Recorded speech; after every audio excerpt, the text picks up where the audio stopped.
హామీలు అమలు చేయనప్పుడు ఆ హామీల ప్రకటన చేయడమే తప్పు కదా. అలా తెలిసి చేసిన దాన్ని ఏమనాలి? నిజంగా మోసం చేయడమే కదా.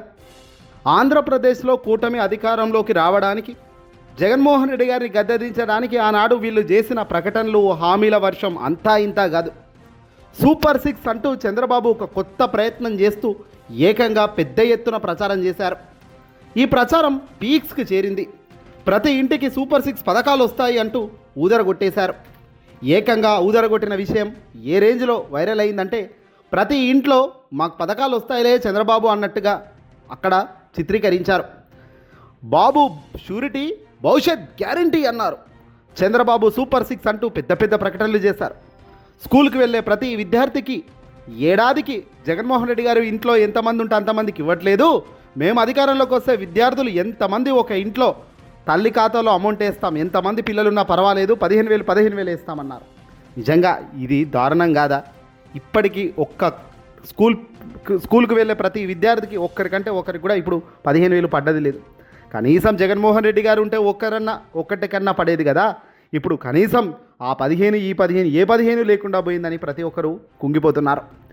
రైతన్నలకు ఏటా 20,000 ఆర్థిక సహాయం అన్నారు, రూపాయి ఇచ్చింది లేదు. ప్రతి ఇంటికి ఉచితంగా ఏడాదికి 3 గ్యాస్ సిలిండర్లు అన్నారు. ప్రతి మహిళకు నెలకు నిరుద్యోగ భృతి కింద 1500 ఇస్తామన్నారు. మహిళలకు ఉచిత బస్సు ప్రయాణం అన్నారు. యువతకు 20 లక్షల ఉపాధి అవకాశాలు అన్నారు.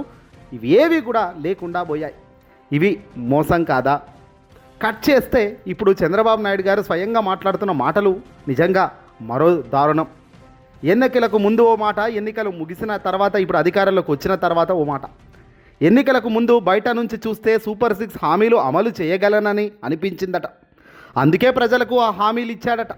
అప్పులు చేసి సంక్షేమ కార్యక్రమాలు అమలు చేస్తే కొన్ని రోజుల తర్వాత వాటిని కొనసాగించలేమని చంద్రబాబు నాయుడు గారు తెలుగుదేశం పార్టీ 43వ ఆవిర్భావ దినోత్సవం సందర్భంగా మంగళగిరిలోని పార్టీ కార్యాలయంలో శనివారం జరిగిన సభలో పలికిన మాటలు ఇవి. ఏమంటున్నారో తెలుసా? సూపర్ 6 హామీలు బయట నుంచి చూసినప్పుడు ఇద్దామా అనుకున్నాను, కానీ అప్పులు చేసి సంక్షేమ కార్యక్రమాలు పంచుకుంటూ పోతే కొన్ని రోజుల తర్వాత వాటిని కొనసాగించలేం, అందుకే ఆ హామీలు అమలు చేసే ప్రసక్తే లేదు అంటే కూడా ఇండైరెక్ట్గా చెప్పే కార్యక్రమం చేశారు చంద్రబాబు నాయుడు గారు. చంద్రబాబు నాయుడు గారు ఈ మాట అంటుంటే నిజంగా నవ్వొస్తుంది. ఎందుకంటే ఈ పెద్ద మనిషి 40 ఏళ్ల రాజకీయ చరిత్ర అని ఈయనే చెప్తుంటారు. దేశంలో ఏ ఇతర రాజకీయ నాయకుడికి కూడా ఇంత స్థాయిలో అనుభవం లేదు అంటూ ఉదరగొడుతుంటారు వీళ్ళ మీడియా. మరి ఆ స్థాయిలో అనుభవం ఉన్న వ్యక్తికి బయట నుంచి చూస్తే ఓ మాదిరి, లోపలికి అధికారంలోకి వచ్చి చూస్తే ఓ మాదిరి కనిపిస్తుంటుందా చెప్పండి? అబద్ధాలు కాకపోతే బయట నుంచి అయినా లోపటి నుంచి అయినా లెక్కలు ఎప్పుడు బయటికి పంపుతూనే ఉంటారు. కార్గ్ రిపోర్ట్లు ఉంటాయి, కేంద్రం దగ్గర అనేక రిపోర్ట్లు ఉంటాయి. చిటికలో ఏ రిపోర్ట్ అంటే ఆ రిపోర్ట్ చంద్రబాబు టేబుల్ మీదకి వచ్చే కార్యక్రమమే. మరి ఈ స్థాయిలో పవర్ ఉన్నప్పుడు, ప్రతిపక్షంలో చంద్రబాబు ఉన్నప్పుడు ఏ కాయిదాలు తెలియదా? ఏ లెక్క ఎక్కడికి పోతుందో? చంద్రబాబు అధికారం ప్రతిపక్షంలో ఉన్నప్పుడు తెలియదా? డబ్బులు ఎంత వస్తాయి, ఆదాయం రాష్ట్రానికి వచ్చే ఆదాయం ఎంత, ఖర్చు ఎంత, దీంట్లో మనం చెప్పే హామీలు ఇచ్చే పరిస్థితి ఉందా లేదా అని. మరి ఇంత అనుభవం ఉన్న చంద్రబాబు నాయుడు గారే బయట నుంచి చూస్తే ఓ మాదిరి, లోపల చూస్తే ఓ మాదిరి అని అబద్ధాలు చెప్తుంటే, మరి ఏ అనుభవం లేనిది 5 ఏళ్ళు అధికారంలో ఉన్న జగన్మోహన్ రెడ్డి గారు మరి అప్పుడే చెప్పారు కదా, అయ్యా బాబు గారు మీరు చెప్పే హామీలు చూస్తుంటే 1,50,000 కోట్లు ఖర్చు వస్తుంది, సంవత్సరానికి 70,000 కోట్లు పంచేదానికే ఇక్కడ ఇబ్బంది పడుతున్నాం, మేము చాలా చాలా చాలా గుంజుకుంటూ వస్తేనే 70,000 కోట్లు పంచగలుగుతున్నాం. నువ్వు చెప్పే ఈ సూపర్ 6 హామీలు పంచాలన్నా, ప్రజలకు ఇచ్చే మాట నిలబెట్టుకోవాలన్నా దాదాపుగా 1,50,000 కోట్లు పంచాలయ్యా సంవత్సరానికి. ఎన్ని వేల కోట్లు అప్పులు తెస్తావు, ఎక్కడి నుంచి చేస్తావు? ఇంపాసిబుల్ టాస్క్ అవుతుంది. ఆలోచనే చేయండి. మళ్ళీ బురద జల్లుతున్నాడు చంద్రబాబు. ఇక చంద్రబాబును నమ్మడం అంటే ముంచడమే.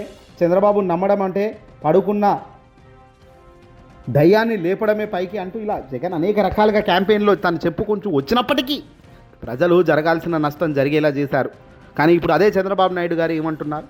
బయట నుంచి చూస్తే చేయగలను అని అనిపించిందట. ఎన్నికలకు ముందు హామీలు అందుకే ఇచ్చాడట. ఇప్పుడు రాష్ట్రం అప్పుల్లో కూరుకుపోయిందట. 9.74 లక్షల కోట్ల అప్పులు ఉన్నాయట.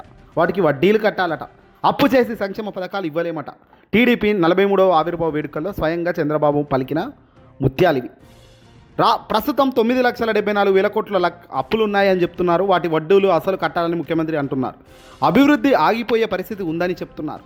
రాజకీయ కక్షలకు పార్టీ దూరమని, అదే సమయంలో చెడు చేసిన రిపీట్.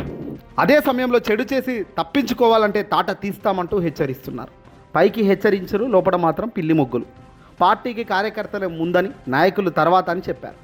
ఆంధ్రప్రదేశ్లో ఏప్రిల్ మే నెలల్లో అన్నదాత సుఖీభవ, తల్లికి వందనం అందిస్తామని చెప్తున్న చంద్రబాబు మత్స్యకారులకు 20,000 ఆర్థిక సహాయం చేస్తాడట. ఉగాది పండగ రోజున పేదరికం నిర్మూలనే లక్ష్యంగా P4కు స్వాగతం చూపుతుందని ఏదో చెప్పుకొస్తుంది. ఈ ఊదరగొట్టే డైలాగులకు ఏం తక్కువేం కానీ హామీలు అమలు చేసే పరిస్థితి లేదు, రాదు, ఉండదు అనేది మాత్రం క్లియర్గా చెప్పేశారు. ఇంకా మీరు సూపర్ 6 అయితే మర్చిపోవాలి. అవును చెప్పాం, తప్పేముంది, బయట నుంచి నేను చూసినప్పుడు హామీలు ఇవ్వగలుగుతానని చెప్పాను. కానీ ఇప్పుడు అధికారంలోకి వచ్చాం కదా, లోపలికి వచ్చి చూస్తే ఇచ్చే ప్రసక్తి లేదని చెప్తున్నాం.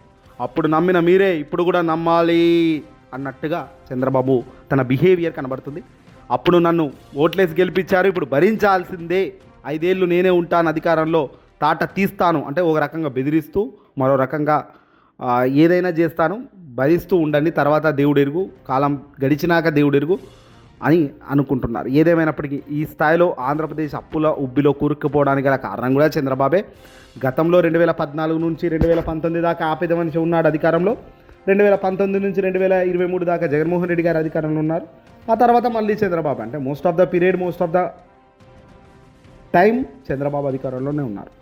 కాబట్టి ఆంధ్రప్రదేశ్కు ఏదైనా అన్యాయం జరిగి ఉంది అని ఎవడైనా భావించి ఉంటే నిజంగా ఆ భావించిన దాంట్లో మొట్టమొదటి స్థానంలో నిందితుడిగా చంద్రబాబు ఉంటారు, అంతకు మించి ఇంకెవడు ఉండడు.